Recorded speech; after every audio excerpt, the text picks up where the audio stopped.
ஓம் சாந்தி. 28/2/2026 காலை முரளி பாப் தாதா மதுபன்.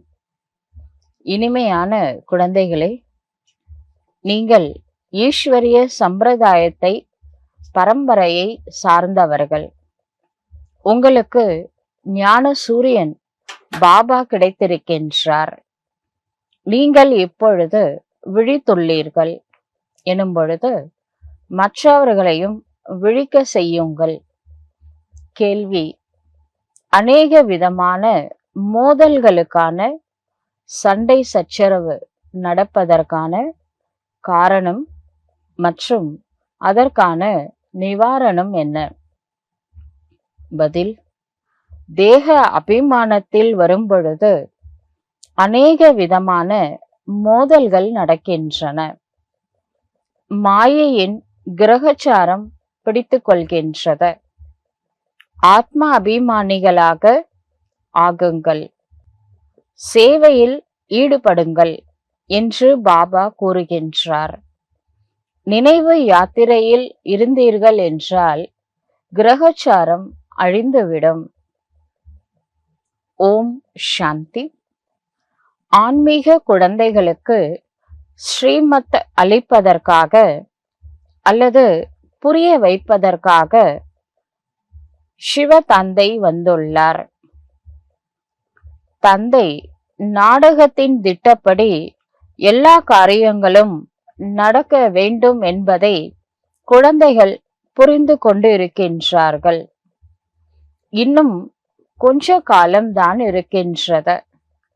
இந்த பாரதத்தை ராவணபுரியிலிருந்து விஷ்ணுபுரியாக ஆக்க வேண்டும். இப்பொழுது பாபாவும் மறைமுகமாக இருக்கின்றார். படிப்பும் மறைமுகமாக இருக்கின்றது. நிறைய சேவை நிலையங்கள் இருக்கின்றன.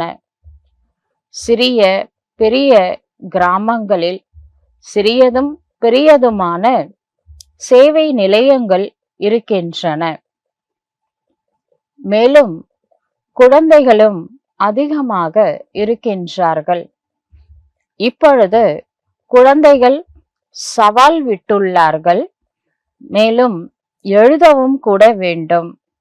ஏதாவது புத்தகம் உருவாக்கினீர்கள் என்றால் நாங்கள் நம்முடைய பாரத பூமியை ஸ்வர்க்கமாக்கி விட்டுதான் விடுவோம் என்று அதில் எழுத வேண்டும்.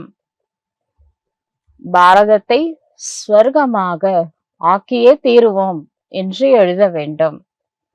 உங்களுக்கும் கூட நம்முடைய பாரத பூமி மிகவும் பிரியமானதாக இருக்கின்றது அல்லவா? ஏனென்றால் இந்த பாரதம் ஒரு காலத்துல ஸ்வர்க்கமாக இருந்தது. ஸ்வர்க்கம் இருந்து 5000 ஆண்டுகள் ஆகின்றன என்பதை நீங்கள் தெரிந்துள்ளீர்கள். பாரதம் மிகவும் புகழ் பெற்றதாக இருக்கின்றது. இதனை ஸ்வர்க்கம் என்று அழைக்கப்படுகின்றது. பிரம்மா வாய் மூலமாக, பிரம்மா முகு வம்சாவளியாக உங்களுக்குத்தான் ஞானம் கிடைக்கின்றது. இந்த பாரதத்தை நாம் ஸ்ரீமத் படி கண்டிப்பாக ஸ்வர்க்கமாக ஆக்கியே தீருவோம். அனைவருக்கும் வழி காட்ட வேண்டும். வேறு எந்த பிரச்சனைக்கான விஷயமும் இங்கு கிடையாது. இந்த கண்காட்சியின் சித்திரங்களின் மூலம் நாளேட்டில் இந்த சித்திரங்களை கொடுத்து விளம்பரம் செய்வது எப்படி என்று அமர்ந்து தங்களுக்குள் வழியை யோசிக்க வேண்டும். இதை பற்றி தங்களுக்குள் கலந்தாய்வு செய்ய வேண்டும். எப்படி காங்கிரஸ்காரர்கள் பாரதத்தை மாற்றுவது எப்படி என்று தங்களுக்குள் சந்தித்து வழி காண்கின்றார்கள். இவ்வளவு கிறிஸ்துவர்கள் போன்றவர்கள் ஆகிவிட்டார்கள். அவர்களை நமக்குள் ஒன்று சேர்த்து சரி செய்ய வேண்டும் மற்றும் பாரதத்தில் அமைதி சுகத்தை எப்படி ஸ்தாபனை செய்வது என்று பேச வேண்டும். அந்த அரசாங்கத்தின் முயற்சி இப்படிலாம் செய்து கொண்டு இருக்கின்றார்கள். அந்த கவர்மெண்ட் எல்லாத்தையும் கூப்பிட்டு பேசுறாங்க. நீங்கள் கூட பாண்டவ கவர்மெண்ட் என்று பாடப்பட்டுள்ளது. இது மிகப்பெரிய ஈஸ்வரிய கவர்மெண்ட் ஆகும். உண்மையிலேயே இதை தூய்மையான ஈஸ்வரிய கவர்மெண்ட் என்றே சொல்ல வேண்டும். பதித பாவன் பாபா தான் தூய்மையற்ற குழந்தைகளை தூய்மையான உலகத்திற்கு எஜமானர்களாக ஆக்குகின்றார். இதை குழந்தைகள் தான் தெரிந்துள்ளார்கள். பாரதத்தின் ஆதி சனாதன தேவி தேவதா தர்மம் தான் முக்கியமான தர்மமாகும். இது ருத்ர கியான யஜ்யமாகும். அனைத்தையும் குழந்தைகள் ஆகிய நீங்கள் தெரிந்துள்ளீர்கள். ஈஸ்வரன் தந்தையானவர் சிவனைத்தான் ருத்ரன் என்று சொல்லப்படுகின்றது. ஈஸ்வரன், ருத்ரன், சிவா எல்லாமே ஒருவரை தான் குறிக்கின்றது. உண்மையிலே சிவ தந்தை வந்து ருத்ர ஞான யஜ்யத்தை படைத்தார் என்று பாடப்பட்டுள்ளது. அவர்கள் காலத்தை அதிகமாக சொல்லிவிட்டார்கள். அஞ்ஞான இருளில் உறங்கிக் கொண்டு இருக்கின்றார்கள். ரொம்ப காலம் இருக்கு, கலியுகம் அழியறதுக்கு முடியறதுக்கு ரொம்ப வருஷம் இருக்குன்னு சொன்னதுனால அறியாமைன்ற உறக்கத்துல உறங்கிக் கொண்டே இருக்கின்றார்கள். இப்பொழுது சிவ தந்தை உங்களை விழிக்க செய்துள்ளார். பிறகு நீங்கள் மற்றவர்களை விழிக்க செய்ய வேண்டும். நாடகத்தின் திட்டத்தின்படி நீங்கள் விழிப்புடன் இருந்து கொண்டே இருக்கின்றீர்கள். இந்த சமயம் வரை யார் எப்படி எந்தெந்த அளவிற்கு முயற்சி செய்கின்றார்களோ அவ்வளவுதான் கல்பத்திற்கு முன்னால் கூட செய்திருந்தார்கள். யுத்த மைதானத்தில் வீழ்ச்சி எழுச்சி என்பது நடக்கத்தான் செய்கின்றது. சில நேரங்களில் மாயையின் வேகம் அதிகமாகி விடுகின்றது. சில நேரங்களில் ஈஸ்வரிய குழந்தைகளின் வேகம் அதிகமாகி விடுகின்றது. சில நேரங்களில் சேவை மிக நன்றாக நடக்கின்றது. சில நேரங்களில் ஆங்காங்கே குழந்தைகளிடத்தில் மாயையின் தடை ஏற்பட்டு விடுகின்றது. மாயை ஒரேடியாக பயமுற செய்து விடுகின்றது. யுத்த மைதானம் அல்லவா? ராவணன் மாயை ராமனின் குழந்தைகளை மயக்கமுற செய்து விடுகின்றது. லக்ஷ்மணனின் கதை கூட இருக்கின்றது அல்லவா? மனிதர்கள் அனைவரும் கும்பகர்ணன் போன்று உறக்கத்தில் உறங்கிக் கொண்டே இருக்கின்றார்கள் என்று நீங்கள் கூறுகின்றீர்கள். கும்பகர்ணன் 6 மாசம் முழிச்சிட்டு இருப்பாரு, 6 மாசம் தூங்கிட்டு இருப்பாரு. அதாவது கும்பகர்ணன்றது நம்ம தான்.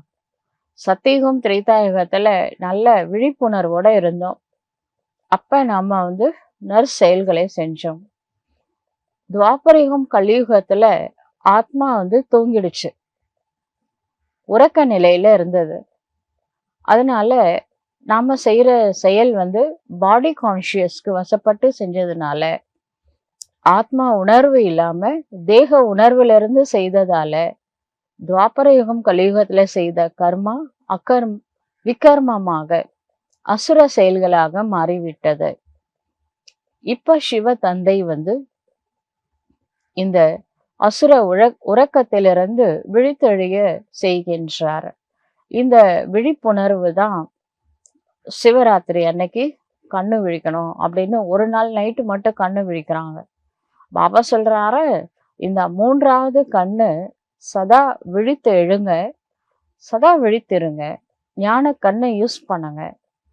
ஆத்ம உணர்வோட இருங்க. ஆத்ம உணர்வோட இருக்கிறது தான் 3வது கண்ணை திறப்பது ஆகும். இது சிவ பாபா நம்மளுக்கு திறந்து விடுறாரு. அதுக்காக ராத்திரியில வந்திருக்கிறாரு. ஆக்சுவலா அது சிவ ஜெயந்தி. ஈஸ்வரிய சம்பிரதாயத்தை சார்ந்த நீங்கள்தான் இந்த ஞானத்தை சொல்ல முடியும். யாருக்கு ஞான சூரியன் கிடைத்திருக்கின்றாரோ மற்றும் யாரெல்லாம் விழித்துள்ளார்களோ, அதாவது 3வது கண்ணை திறந்து இருக்கின்றார்களோ, யாருக்கெல்லாம் ஞானம் புரிந்துள்ளதோ அவர்கள்தான் அனைத்தையும் புரிந்து கொள்வார்கள். இதுல ஒருவர் மற்றவருக்கு சொல்வதற்கும் கூட எந்த விஷயமும் இல்லை. உண்மையிலேயே ஈஸ்வரிய சம்பிரதாயத்தை சார்ந்த நாம் விழித்திருக்கின்றோம் என்பதை நீங்கள் தெரிந்துள்ளீர்கள். மீதமுள்ள மற்ற அனைவரும் உறங்கிக் கொண்டே இருக்கின்றார்கள். தேவதைகள் விழித்தெழுகின்றார்கள், மற்றவர்கள் உறங்கிக் கொண்டே இருக்கின்றார்கள். இந்த 3வது கண்ணு சங்கருக்கு மட்டும் காட்டல, அன்னபூர்ணாக்கு காமிச்சிருக்காங்க, துர்கை காமிச்சிருக்காங்க, காளிக்கு காமிச்சிருக்காங்க. அந்த தேவிகளுக்கெல்லாம் 3வது கண் காண்பிக்கப்பட்டுள்ளது. பரம்பிதா பரமாத்மா குழந்தைகளுக்கு ஆஸ்தியை கொடுப்பதற்காக வந்திருக்கின்றார். இது மற்றவர்களுக்கு தெரியாத. பாபா சிவ தந்தை பாரதத்தில்தான் வருகின்றார் என்பதை முற்றிலும் அனைவரும் மறந்து விட்டார்கள். இறைவன் இந்த பாரதத்தில் பாரதத்தை ஸ்வர்கமாக, உலகத்திற்கே எஜமானனாக மாற்றுகின்றார். பாரதம் ஸ்வர்கத்தின் எஜமானனாக இருந்தது. பாரதம் சொர்க்கமாக இருந்தது, உலகத்தின் எஜமானனாக இருந்தது. இதுல எந்த சந்தேகமும் வேண்டாம். பரமபிதா சிவ பரமாத்மாவின் பிறவியும் இங்குதான் நடக்கின்றது. சிவ ஜெயந்தியை கொண்டாடுகின்றார்கள் அல்லவா? எனவே கண்டிப்பாக இறைவன் இந்த பூமியில், முக்கியமா பாரத நாட்டில் அவதாரம் செய்திருப்பார் அல்லவா? கண்டிப்பாக இறைவனை நேரில் ஸ்வர்கத்தை ஸ்தாபனை செய்திருப்பார் என்று புத்தி சொல்கின்றது. பிரேரணையின் மூலம், அதாவது பரந்தாமத்துல இருந்துகிட்டே அங்க நினைக்க நினைக்க நம்மள மாறுவோமா? வாய்ப்பே கிடையாது. குழந்தைகளாகிய உங்களுக்கு இங்கே ராஜயோகம் கற்று தரப்படுகின்றது. நினைவு யாத்திரை பற்றி புரிய வைக்கப்படுகின்றது. பிரேரணையின் மூலம் சப்தம் எதுவுமே எழுவது கிடையாது. சங்கரரின் பிரேரணை கிடைத்தது. ஆகையினாலதான் யாதவர்கள் ஏவுகணைகள் போன்றவற்றை உருவாக்குகின்றார்கள் என்று புரிந்து கொள்கின்றார்கள். ஆனால் இதுல பிரேரணையின் விஷயம் எதுவுமே கிடையாது. இந்த நாடகத்தில் அவரவர்களுடைய நடிப்பு, ஏவுகணைகளை போன்றவை தயாரிப்பது என்பது யார் தயார் செஞ்சிருக்காங்களோ, நியூக்ளியர் பாம் கண்டுபிடிச்சிருக்காங்க, மிசைல்ஸ் எல்லாம் கண்டுபிடிச்சிருக்காங்க. இதுல யார் கண்டுபிடிச்சாங்கன்னா, யாருக்கு ரோல் இருக்கோ டிராமால அவங்க கண்டுபிடிப்பாங்க. இங்க பாபா கண்டுபிடிங்கன்னு யாருக்கும் சொல்ல போறது கிடையாது. அவங்கவுங்க ரோலை அவங்கவுங்க பிளே பண்ணுவாங்க. ஒவ்வொரு கல்பத்திலையும் அவங்க விநாசத்துக்கு நிமித்தமா இருப்பாங்க. அதாவது ஏவுகணைகள், நியூக்ளியர் பாம்ஸ் அதெல்லாம் கண்டுபிடிப்பாங்க நாடகத்தின்படி. ஆனா அந்த பாம்ஸ் அவங்க கொண்டு போய் போட போறது இல்லை. கண்டுபிடிக்கிறதோட அவங்களோட வேலை அதுவே பாவ சுமை இருக்கும். இன்டைரக்டா நடக்கக்கூடிய விநாசத்துக்கு அவங்க நிமித்தமா இருந்ததுனால. ஆனா அது யாரு போடுறாங்களோ அவங்க மேலதான் ரொம்ப பாவம் வரும். ஆனா டிராமா பிளான் அனுசார் யார் மேலேயுமே வராதுன்னு பாபா முரளியில சொல்லியிருக்காரு. நாடகத்தின்படி விநாசம் நடக்கத்தான் வேண்டும். அது மகா வினாஷ் நடந்தே தீரும். அந்த மாதிரி சூழ்நிலைகள் கிரியேட் ஆகும் உலக நாடுகளுக்கு நடுவுல. அப்ப இந்த ஏவுகணைகள் மூலமாக நியூக்ளியர் பாம்ஸ் யூஸ் பண்ணுவாங்க. மகாபாரத சண்டையில ஏவுகணை பயன்படுத்தப்பட்டது என்று பாடப்பட்டுள்ளது. மகாபாரத போர்ல ஏவுகணையில நியூக்ளியர் பாம் வச்சு அடிச்சாங்கல்ல, அதுதான் பிரம்மஸ்திரம் அப்படின்னு மகாபாரத போர் 18 நாள் நடந்துச்சுல, அப்ப அவங்க யூஸ் பண்ண ஆயுதம் பிரம்மாஸ்திரம். அது நியூக்ளியர் பாம் தாங்க, ஏவுகணை மூலமா அடிச்சது. பாபா சொல்றாரு, எனவே எது கடந்ததோ அது மீண்டும் நடக்கும். நாங்கள் பாரதத்தை, ஸ்வர்க்கத்தை பாரத நாட்டில் ஸ்தாபனை செய்வோம். அங்கே ஒரு தர்மம் இருக்கும் என்று நீங்கள் உத்தரவாதம் அளிக்கின்றீர்கள். அநேக தர்மங்கள் விநாசமாகும் என்று நீங்கள் எழுதுவது இல்லை. ஸ்வர்க்கம் ஸ்தாபனை ஆகின்றது என்றால் மற்ற தர்மங்கள் எதுவும் இருப்பது இல்லை என்று சித்திரத்தில் எழுதப்பட்டுள்ளது. இப்பொழுது உங்களுக்கு அனைத்தையும் பாபா புரிய வைக்கின்றார். அனைத்திலும் பெரிய நடிப்பு சிவ தந்தைக்கும் பிரம்மாவிற்கும் மற்றும் விஷ்ணுவிற்கும் ஆனது ஆகும். பிரம்மாவிலிருந்து தான் விஷ்ணு, விஷ்ணுவிலிருந்து தான் பிரம்மா. மெயின் ரோலு சத்தியத்துல ஆரம்பிச்சு சங்கமிகம் வரைக்கும் அவங்கதான் ஹீரோட ரோல் பிளே பண்றாங்க. இது மிகவும் ஆழமான விஷயம். பூலோகத்துல மெயின் ரோல் எடுத்து ஒரு சிறப்பான கதாபாத்திரத்துல நடிச்சது விஷ்ணு, அதாவது நாராயண். லாஸ்ட் சங்கமயுகத்துல கூட பிரம்மா ஆகுறாரு.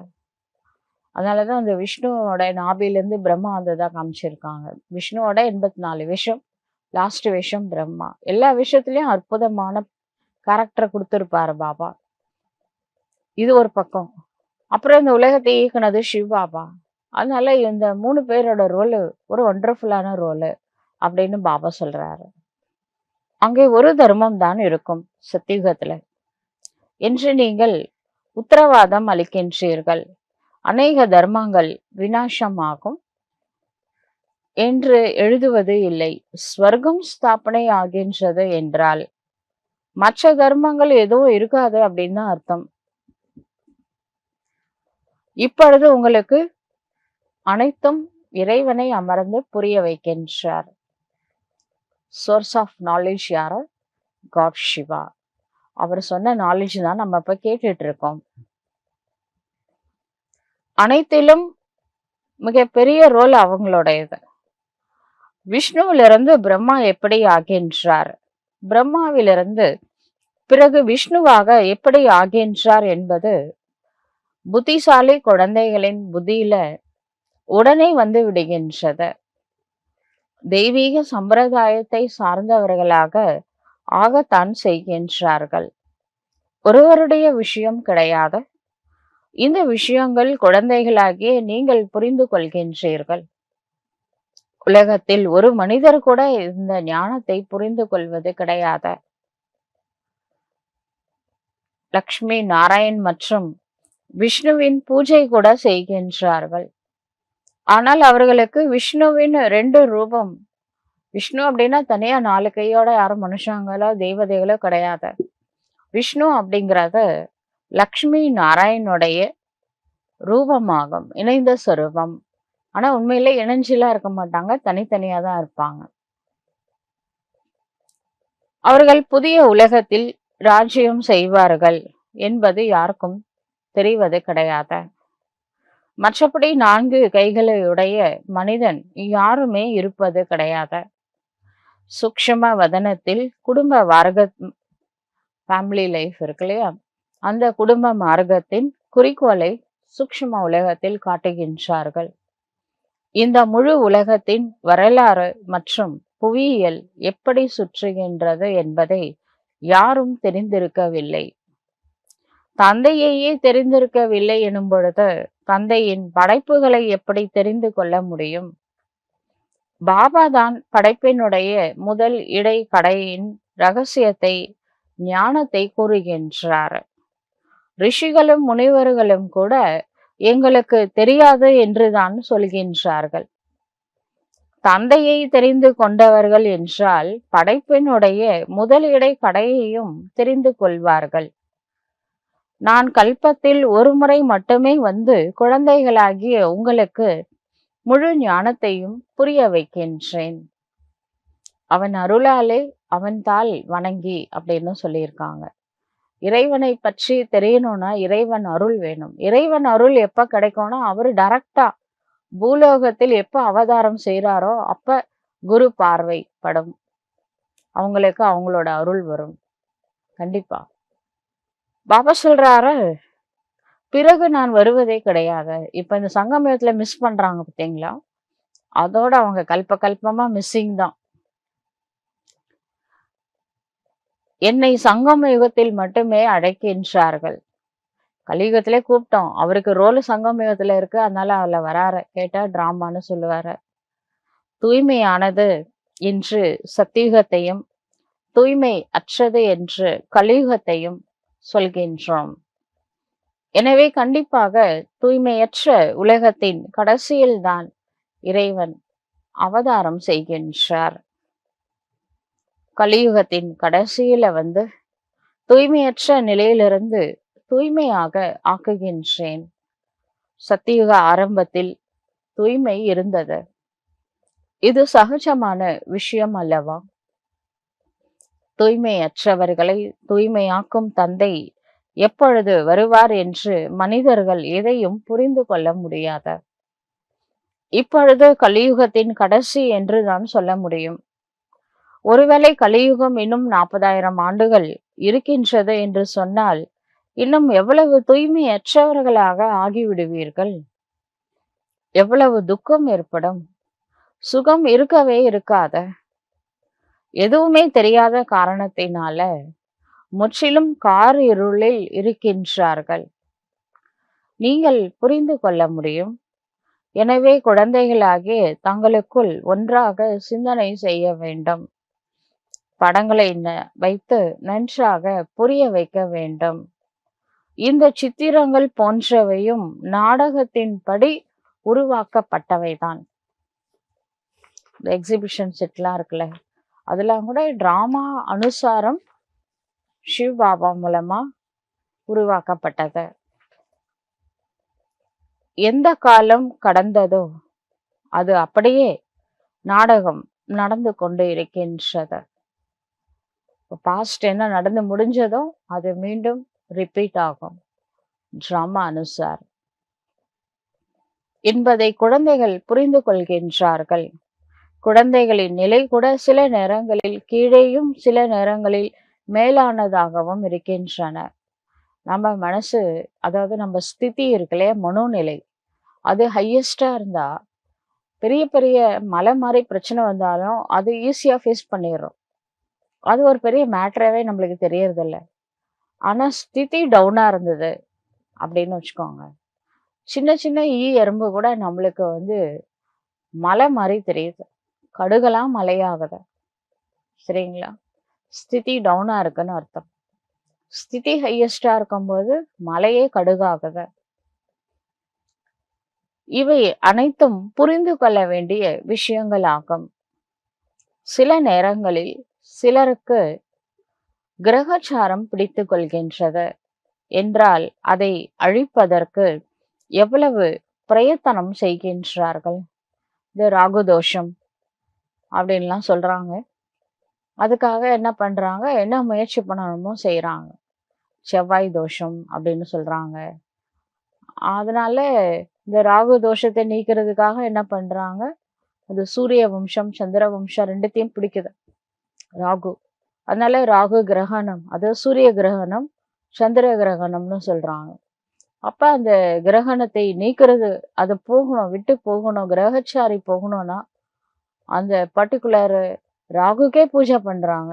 அப்புறம் சிவனுக்கு வணங்குறாங்க. அதுக்கப்புறமா ஏழைங்களுக்கு அன்னதானம் கொடுக்கறாங்க, வஸ்திர தானம் கொடுக்கறாங்க. அதனால அவங்கள விட்ட பிடிச்ச கிரகணம், தோஷம் நிவர்த்தி ஆகும் அப்படின்னு நினைக்கிறாங்க. ஆனா பாபா சொல்றாரு, இந்த தோஷ நிவர்த்திக்கு விகாரங்களை தானமா கொடுங்க. சிவனை நினைவு செய்யுங்கள், விகாரங்களை தானமாக கொடுங்க. தோஷ நிவர்த்தி ஆகிவிடும் அப்படின்னு பாபா சொல்றாரு. குழந்தைகளே, நீங்கள் தேக அபிமானத்தில் வந்து விடுகின்றீர்கள். ஆகையினால்தான் கருத்து வேறுபாடு காரணமாக மோதல்கள் நடக்கின்றன. இதுல ஆத்ம அபிமானியாக ஆக வேண்டும். குழந்தைகளிடத்தில் அதிகமாக தேக அபிமானம் இருக்கின்றது. நீங்கள் ஆத்ம அபிமானியாக இருந்தீர்கள் என்றால் பாபாவின் நினைவு இருக்கும் மற்றும் சேவையில் முன்னேற்றத்தை ஏற்படுத்தி கொண்டே இருப்பீர்கள். யார் உயர்ந்த பதவி அடைய வேண்டுமோ அவர்கள் எப்பொழுதும் சேவையில் ஈடுபட்டு கொண்டே இருப்பார்கள். அதிர்ஷ்டத்தில் இல்லை என்றால் பிறகு முயற்சியும் நடக்காது. பாபா தாரணை ஆகவில்லை என்று அவர்களாகவே கூறுகின்றார்கள். புத்தியில நிற்பது கிடையாது. யாருக்கு தாரணை ஆகின்றதோ அவர்களுக்கு குஷியும் அதிகம் ஏற்படுகின்றது. சிவபாபா வந்திருக்கின்றார் என்று புரிந்து கொள்கின்றார்கள். இப்பொழுது பாபா கூறுகின்றார், குழந்தைகளே, நீங்கள் நல்ல விதத்தில் புரிந்து கொண்டு பிறகு மற்றவர்களுக்கு புரிய வையுங்கள். சிலர் சேவையிலேயே ஈடுபட்டு கொண்டே இருக்கின்றார்கள், முயற்சி செய்து கொண்டே இருக்கின்றார்கள். எந்த வினாடி கடந்து செல்கின்றதோ அது நாடகத்தில் பதிவாகி இருக்கின்றது. பிறகு அப்படியே திரும்பவும் நடக்கும் என்பதையும் குழந்தைகள் தெரிந்துள்ளீர்கள். வெளியில சொற்பொழிவை கேட்பதற்கு நிறைய பலதரப்பட்ட புதியவர்கள் வருகின்றார்கள் என்று புரிய வைக்கப்படுகின்றது. கீதை, வேத சாஸ்திரங்களை பற்றி எவ்வளவு மனிதர்கள் சொற்பொழிவு ஆற்றுகின்றார்கள். அவர்களுக்கு ஈஸ்வரன் தன்னுடைய மற்றும் படைப்பினுடைய முதல் இடை கடையின் ரகசியத்தை புரிய வைக்கின்றார் என்பது தெரியுமா என்ன என்பதை நீங்கள் புரிந்து கொள்கின்றீர்கள். படைப்பவர்தான் முழு உலகத்தின் முழு சிருஷ்டியின் ஞானத்தை அளிக்கின்றார். திரிகால தரிசியாக ஆக்குவது என்பது இறை செயலாகும். எல்லாம் அவன் செயல்னு சொல்றாங்க. எல்லாம் அவன் செய்யறது இல்ல. அவர் எது செய்யறாரோ, எது மனுஷங்களால செய்ய முடியாதோ அதெல்லாம் அவர் தான் செய்யறாரு. புரியுதுங்களா? சிருஷ்டிய மாத்த மனுஷனால முடியுமா? மனிதன் முதல்ல மனிதனா மாறுறானா?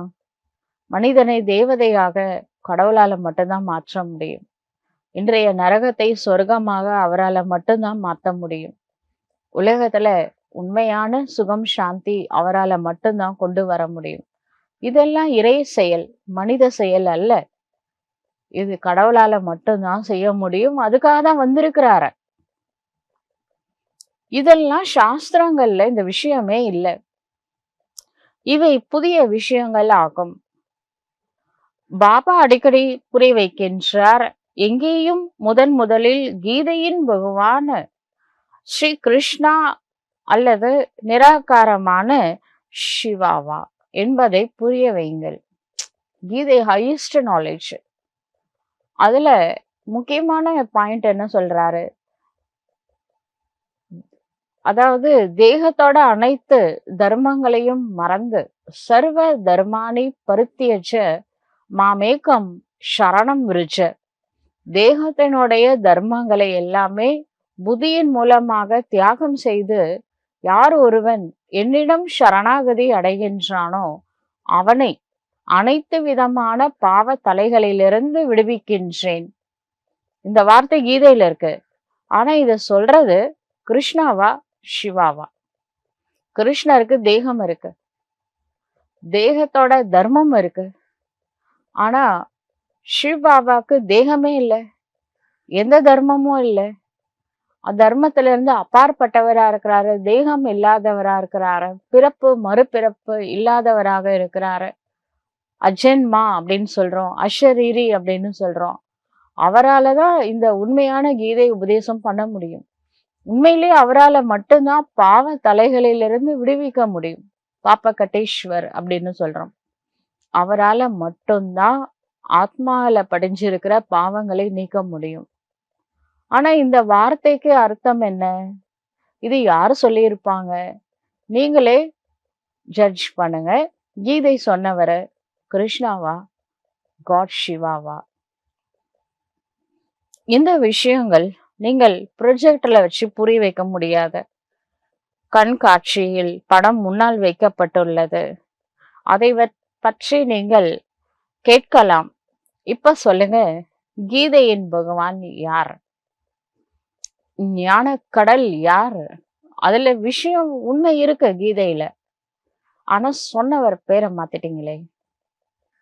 கிருஷ்ணரை கீதையின் பகவான் என்று சொல்ல முடியாத தூய்மை, சுகம், சாந்தியின் கடலானவர், அனைவரையும் விடுவிப்பவர், லிபரேட்டர், வழிகாட்டி, கைடு, முழு உலகத்துக்குமே வழிகாட்டுறார். முழு உலகம் எந்நாட்டவருக்கும் இறைவா போற்றி அப்படின்னு நம்ம சிவனை தான் சொல்றோங்க. கீதையின் நாயகன் அவர்தான், உலக நாயகன். உலகத்திற்கே தந்தையாக இருக்கிறார. முதலில் இதை எழுதி வாங்கி கொள்ள வேண்டும். படிவம், அதாவது ஃபார்ம் நிரப்பிக் கொள்ள வேண்டும். பிறகு அனைவரிடத்திலும் உண்மையை எழுதி வாங்க வேண்டும். சிட்டுக்குருவிகளின் ஒலி ஏற்பட்டது. ஹால்ல பாபா கிளாஸ் எடுக்கும் போது சிட்டுக்குருவிங்க ஒலி எழுப்பேச்சு. பாருங்க, இந்த சிட்டுக்குருவிங்களா எவ்வளவு சண்டை போடுறாங்க. இந்த சமயத்துல முழு உலகத்திலும் இப்படிதான் சண்டை நடந்துகிட்டு இருக்கு. மனிதர்கள் கூட தங்களுக்குள் சண்டை போட்டுக்கிட்டே இருக்கிறாங்க. மனிதர்களிடத்தில்தான் புரிந்து கொள்ளும் சக்தி இருக்கின்றது. 5 விகாரங்களும் மனிதர்களிடத்தில்தான் இருக்கின்றது என்று பாடப்பட்டுள்ளது. விலங்குகளின் விஷயம் கிடையாது. இது விகாரமான உலகமாகும். இந்த உலகம் மனிதர்களுக்காகவே என்று சொல்லப்படுகின்றது. கலியுகத்தில் அசுர சம்பிரதாயம், சத்தியுகத்துல தெய்வீக சம்பிரதாயம் ஆகும். இப்பொழுது உங்களுக்கு இந்த வித்தியாசம் அனைத்தும் தெரியும். நீங்கள் நிரூபித்து சொல்லலாம்.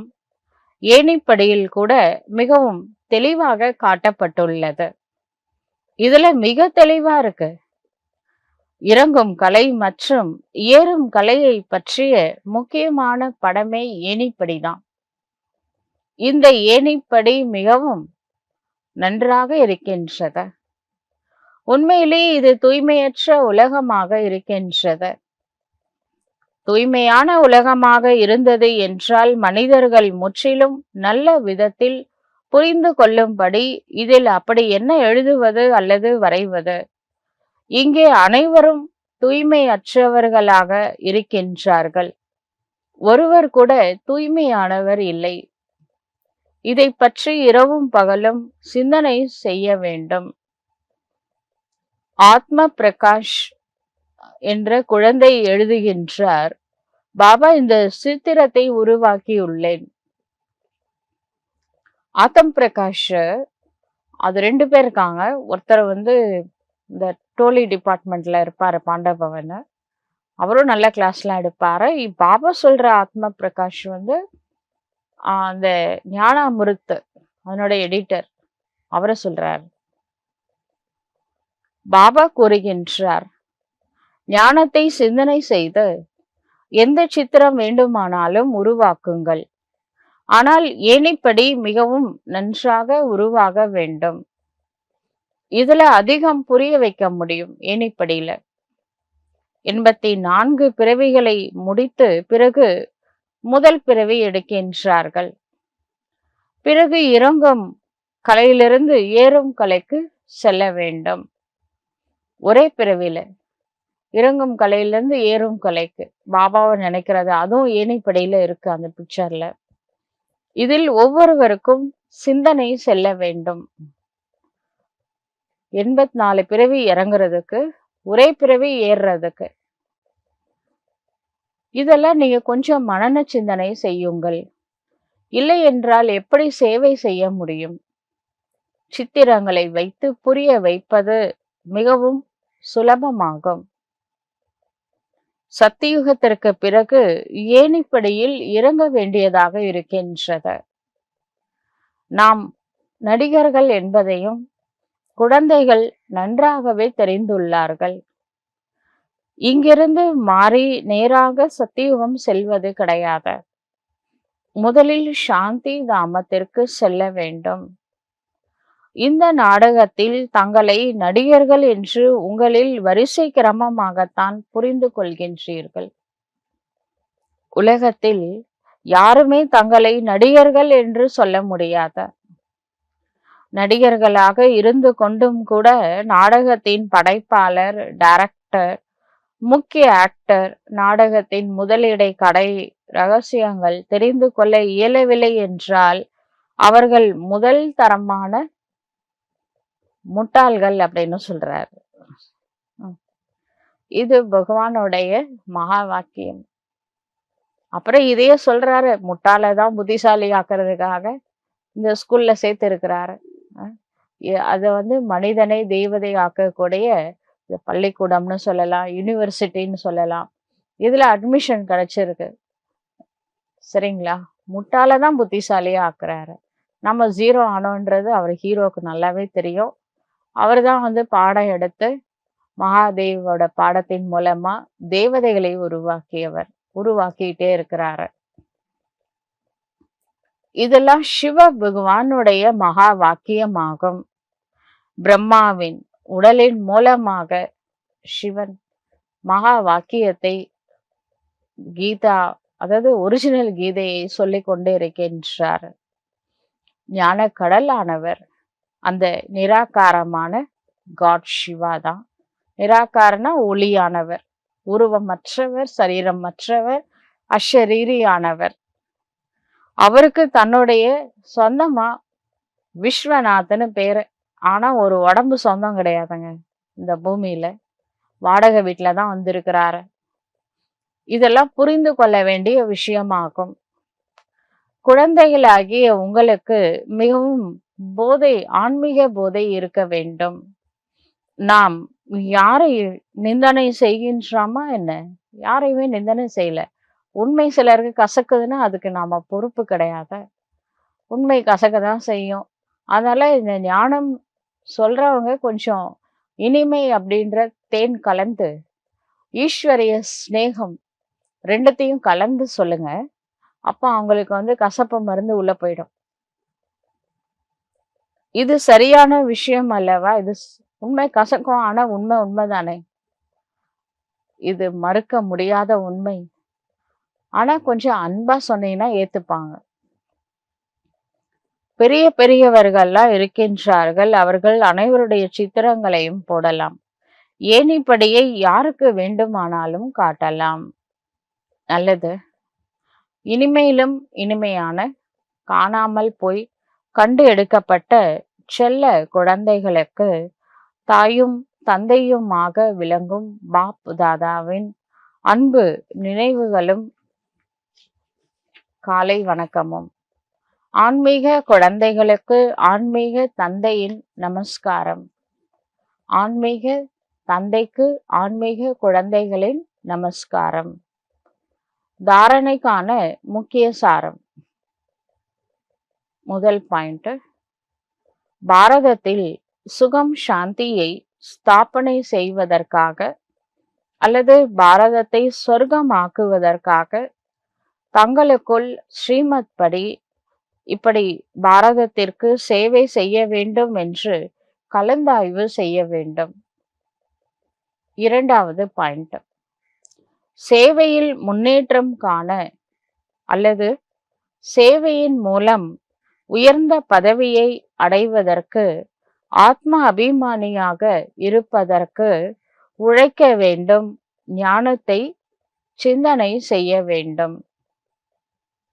வரதானம். தூய்மையின் ஆதாரத்தில் சுகம் சாந்தியின் அனுபவம் செய்யக்கூடிய நம்பர் 1 அதிகாரி ஆகுக. எந்த குழந்தைகள் தூய்மையின் உறுதிமொழியை சதா நினைவில் வைக்கின்றார்களோ அவர்கள் சுகம் சாந்தியின் அனுபவம் அவர்களுக்கு இயல்பாகவே இருக்கும். தூய்மையின் அதிகாரம் பெறுவதில் நம்பர் 1 இருப்பது, அதாவது சர்வ பிராப்திகளில் நம்பர் 1 ஆவது ஆகும். ஆகையினால தூய்மையின் அஸ்திவாரத்தை ஒரு பொழுதும் பலவீனம் ஆகாமல் இருக்கும் பொழுதுதான் லாஸ்ட் சோ ஃபாஸ்ட், கடைசியில் வந்தாலும் முதலாவதாக செல்வதாகும். இந்த தர்மத்தில் சதா நிலைத்திருக்க வேண்டும். எது நடந்தாலும் சரி, மனிதர்களாக இருந்தாலும் சரி, இயற்கையாக இருந்தாலும் சரி, பிரச்சனைகள் எவ்வளவுதான் அசைத்தாலும், ஆனால் பூமியே பிளந்தாலும் தர்மத்தை விடக்கூடாது. தரத்து பரியே தரம் நாச்சொடியே அப்படின்னு சொல்லியிருக்காங்க. பூமியே பிளந்தாலும் நீங்க பாபாக்கு சொன்ன ப்ராமிஸ் இருக்குல்ல, பாபா அவசியம் இந்த பிறவியில நான் தூய்மையா இருப்பேன், இந்த விரதத்தை கடைசி வரைக்கும் பின்பற்ற வேண்டும், காப்பாற்ற வேண்டும். ஸ்லோகன் சொல்றாரு, வீணானவற்றை தெரியாதவராக இருந்து விட்டால் உண்மையிலும் உண்மையான புத்திசாலி ஆகிவிடலாம்.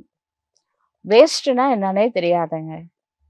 வீணான எண்ணங்களால டைம் வேஸ்ட் ஆகுது, எனர்ஜி வேஸ்ட் ஆகுது.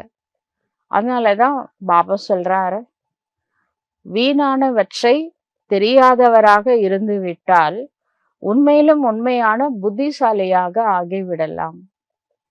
வார்த்தைகள் வேஸ்ட் ஆகாத, நம்ம பேசுறது நடக்கும், நல்லதே பேசுவோம், சக்திசாலியா இருக்கும் வார்த்தைகள், நேரம் மிச்சமாகும், எனர்ஜி சேமிப்பு கணக்குல போகும்.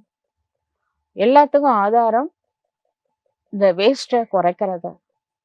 அப்ப அவங்களதான் நம்ம உண்மையான புத்திசாலின்னு சொல்ல முடியும். நல்லதே நினைப்போம், நல்லதே பேசுவோம், நல்லதே செய்வோம், எதையும் வேஸ்ட் பண்ண வேணாம். பாசிட்டிவ் தாட்ஸ்னால பாசிட்டிவான வார்த்தைகள் வரும், டைம் சேவ் ஆகும், எனர்ஜி சேவ் ஆகும், அதிகரிக்கும் எனர்ஜி. பாசிட்டிவான விஷயங்களால ஆத்மாவுடைய சக்தி அதிகரிக்கும். அதனால இன்னைக்கு ஸ்லோகன் முக்கியமான விஷயம், வேஸ்ட் தாட்ஸ், வேஸ்ட் எதுவுமே, வேஸ்ட்னா என்னன்னு தெரியாம எல்லாத்தையும் நல்ல விதத்துல அனைத்து கசானாக்களையும் ஈடுபடுத்துபவர்களைத்தான் புத்திசாலி, உண்மையான புத்திசாலின்னு சொல்ல முடியும். நல்லது. ஓம் சாந்தி.